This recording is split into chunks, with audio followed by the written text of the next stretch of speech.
জিন্দেগিটা করতে চায়ো রঙে তোমার, ফিরায়ো না বলে আমি গুনাহগার।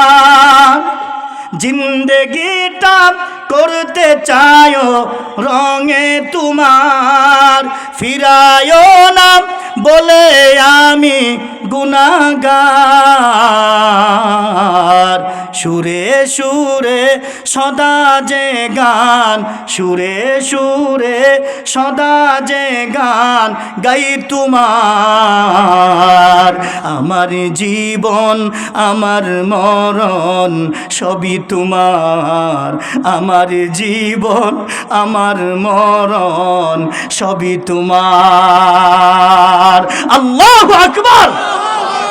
সত্য ন্যায়ের পথিক বানাও আমাকে, ভুলে যেন যাই না প্রভু তোমাকে। ঠিক না? সত্য ন্যায়ের পথিক বানাও আমাকে, ভুলে যেন যাই না প্রভু তোমাকে। ঈমান সাথে মরণ যেন, ঈমান সাথে মরণ যেন হয় আমার। আমার জীবন আমার মরণ সবই তোমার, আমার জীবন আমার মরণ সবই তোমার। এই জীবনে কিছুই চাওয়ার নেই তো আর, এই জীবনে কিছুই চাওয়ার নেই তো আর। আমার জীবন আমার মরণ সবই তোমার, আমার জীবন আমার মরণ সবই তোমার। চিল্লা বলেন কার? এই হায়াতের মালিক কে? জীবনের মালিক কে? আমার আল্লাহ বলেন, আল্লাযী খালাকাল মাউতা ওয়াল হায়াতা লিয়াবলুয়াকুম আইয়ুকুম আহসানু আমালা। আল্লাহু আকবার।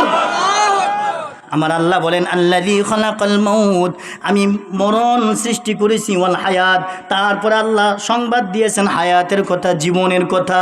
কিন্তু আমার আল্লাহ মরণের কথা কেন বললেন? আমার আল্লাহ তো আগে হায়াতের সংবাদ দিতে পারতেন।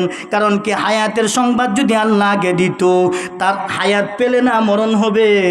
বিষয়টা তেমনই, আমি যদি জীবিত থাকি তাহলে না আমার মরণ হবে।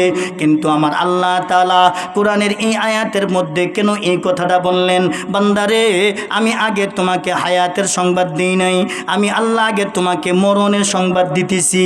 কারণ তোমার যদি হায়াত আমি আল্লাহ দিয়ে দিই, তোমার অবশ্যই একদিন না একদিন মরা লাগবে। কথা ঠিক কিনা? এজন্য হায়াতের মালিক কে? জোরে বলেন কে? এই হায়াতের জিন্দেগিতে আইয়ুকুম আহসানু আমালা, আমার আল্লাহ তাআলা বলেন, বান্দা এই হায়াতের জিন্দেগি তোমাকে দিলাম, তুমি গুনার মধ্যে হায়াতের জিন্দেগি কাটাইবা না। তুমি নেক কাজ করে করে, ভালো কাজ করে করে তারপরে হায়াতের জিন্দেগিটা কাটাইবা।